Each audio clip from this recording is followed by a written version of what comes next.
La madre de Dionisio era Semele, hija del rey de Tebas, Cadmo. Semele era una princesa mortal. Zeus se enamoró de ella y la visitaba en secreto. La esposa de Zeus, Hera, descubrió su aventura cuando Semele quedó embarazada. Apareciendo como una mujer vieja y fea, Hera se hizo amiga de Semele, quien le dijo que su amante era en realidad Zeus. Hera plantó semillas de duda en la mente de Semele. Curiosa, esta le pidió a Zeus que le concediera un favor. Zeus había prometido en el río Estigia concederle cualquier cosa que ella quisiese. Ella exigió que Zeus se revelara en toda su gloria como prueba de su divinidad. Aunque Zeus le rogó que no lo hiciera, ella insistió, y él fue obligado por su juramento a cumplir.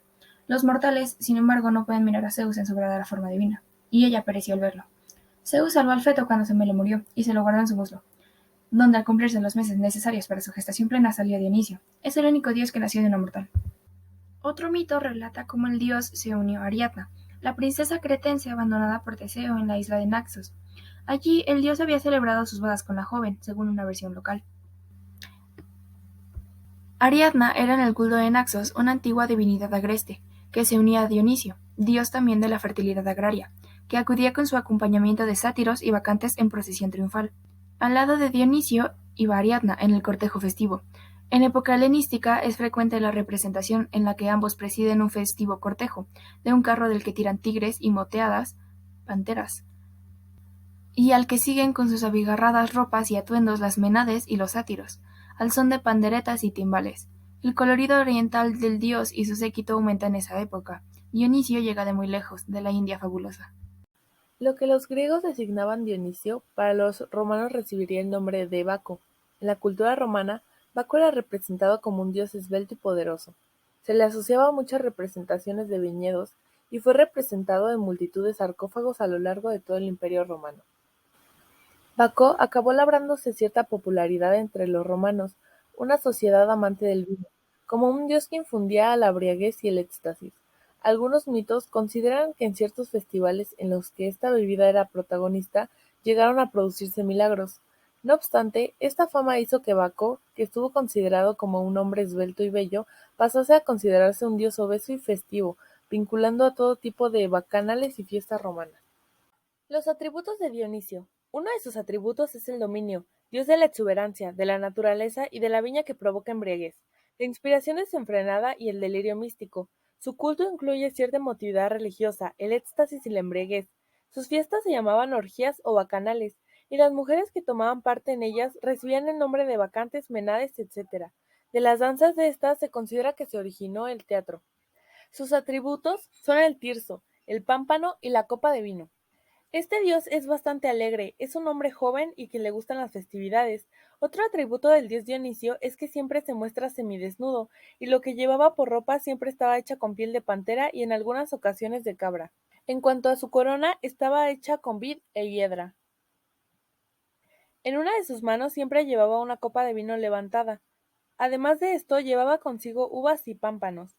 Para hacerse ver como parte de la divinidad, llevaba consigo un cedro, el cual se encontraba forrado con vid.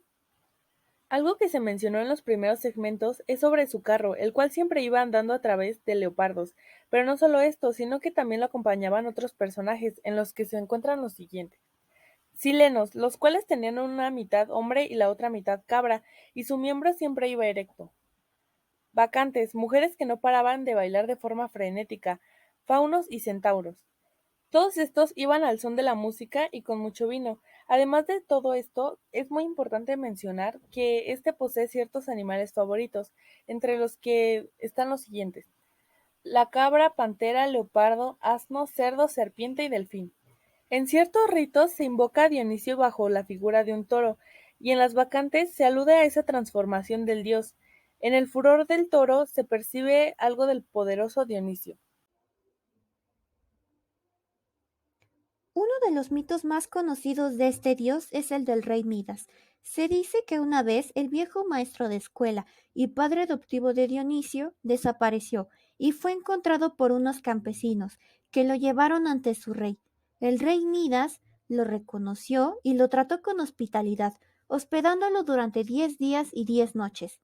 El 11º día, Sileno trajo de vuelta a Dionisio, donde Dionisio le ofreció a Midas cualquier recompensa que quisiera. Midas pidió que todo lo que tocara se cambiara a oro. Dionisio accedió. aunque lamentó no haber tomado una mejor decisión. Midas tocó con entusiasmo y convirtió en oro una ramita de roble y una piedra. Sin embargo, tan pronto como llegó a casa, descubrió que su pan, carne y vino se volvían oro, tan pronto como los tocaba. Lo peor de todo fue cuando rozó la mano de su hija con la suya. Ella también se convirtió en oro. Molesto, Midas se esforzó por deshacerse de su poder, el toque de Midas, ya que odiaba el regalo que había codiciado.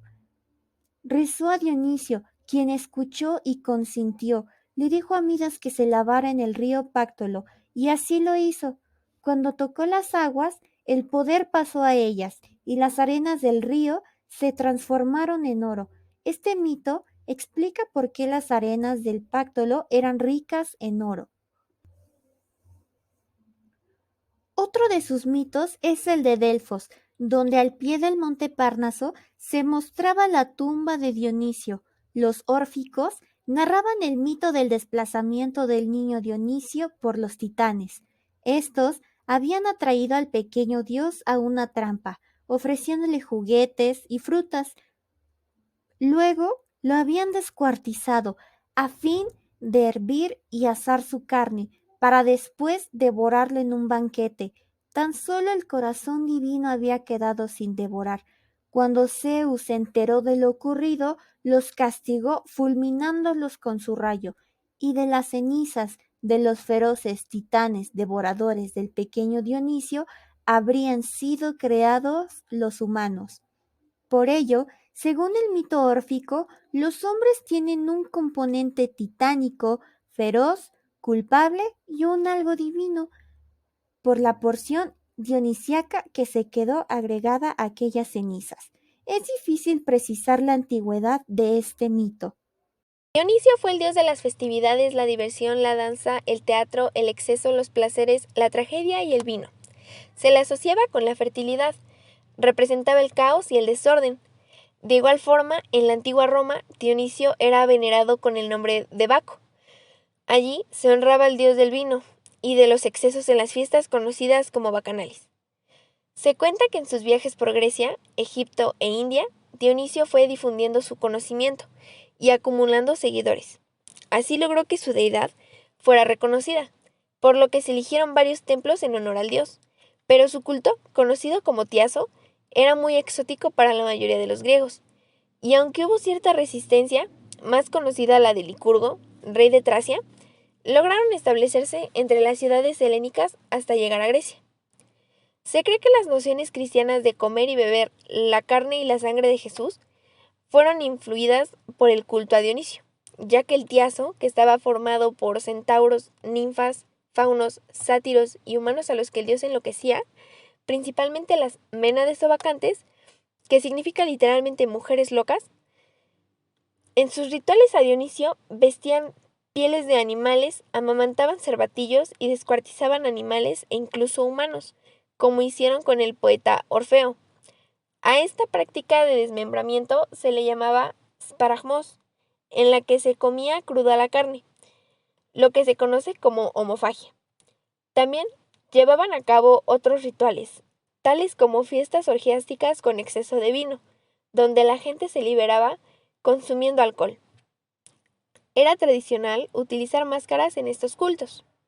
Las bacanales o las grandes dionisíacas y la recreación de eventos míticos fue la causa de la aparición del teatro griego. Los primeros signos del género teatral fueron mediante las celebraciones dionisíacas organizadas al comienzo de la siembra rogada por una buena cosecha. En dichas festividades, a modo de ofrenda, los griegos sacrificaban un cordero para que la sangre bañara los campos, y mientras esto ocurría, el pueblo griego bailaba y recitaba coros, lo que comúnmente se conocía como ditirambo. Tespis, un poeta lírico que viajaba en carreta de pueblo en pueblo, organizando las fiestas locales de cada polis, introdujo en el siglo VI a.C. los ditirambos de Tespis, que consistían en representaciones de textos literarios para bailar y cantar, con acompañamiento de flauta, en las que intervenían 50 hombres o jóvenes. Fue Tespis, o Frínico su sucesor, quien dotó de mayor protagonismo los componentes del coro, creando así la necesidad del diálogo dramático. A partir de estas fiestas rituales se produce una progresiva evolución hacia el teatro, que dará lugar a dos vertientes diferenciadas, la tragedia y la comedia, en las que se representan dos opuestos fundamentales: lo apolíneo, representación de Apolo, como la claridad, el equilibrio, la serenidad y la luz de la verdad, y lo dionisíaco, representación de Dionisio, como lo caótico, el desorden, la pasión y el entusiasmo. Estas conservaron durante un tiempo el carácter sacro. Poco después, los griegos comenzaron a considerar a Dionisio como un protector de las bellas artes, y los actores y autores de las obras de teatro le dieron una reverencia especial. Estas prácticas evolucionaron hacia un tipo de representación teatral más cuidada y celebrada en un auténtico teatro. Un edificio al aire libre construido expresamente para conseguir la acústica y visibilidad idóneas.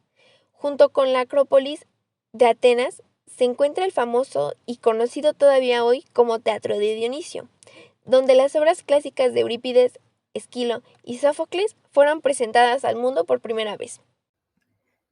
Cuando Dionisio creció, descubrió el cultivo de la vid y el modo de extraer su preciado jugo, pero Hera lo golpeó con locura y lo llevó a vagar por varias partes de la tierra. Rea pudo curarlo y emprendió un viaje por Asia, enseñando al pueblo el cultivo de la vid. La parte más famosa de sus andanzas es su expedición a la India. Volviendo triunfante, decidió enseñar todo lo que había aprendido a los griegos, pero algunos se opusieron y temieron su introducción a causa de los desórdenes y la locura a que conduce el alcohol. A este dios le gusta presentarse como extraño, como viniendo de Asia, de Tracia, de Lidia y Frigia, o de Creta, como taumaturgo. Surgió un rumor de músicas bárbaras, o en el iragor del bramido, pero es el dios que penetra en el ánimo de sus fieles y provoca entusiasmo. Un dios ambiguo, el más dulce y el más cruel para los humanos, como dice Eurípides en Las Bacantes. En la mitología griega antigua, Dionisio no solo era el dios del vino, sino la encarnación del vino. Nació 3 veces. Dionisio es el único hombre con una madre mortal que se ha convertido en un dios en el panteón olímpico. A Dionisio se le vinculaba con el Demeter, el pan, como alimento básico, invocado también por sus propiedades farmacológicas y anímicas, que es medicina contra las penas. Esto ha ido evolucionando hasta darnos la idea de que el pan, específicamente hablando el bolillo, ayuda en situaciones de tensión como sustos. Dionisio, también llamado Baco, está asociado con la muerte y el renacimiento, particularmente con las uvas. Él tiene una doble naturaleza, él trae la liberación y la alegría, o la locura y la ira, como desee.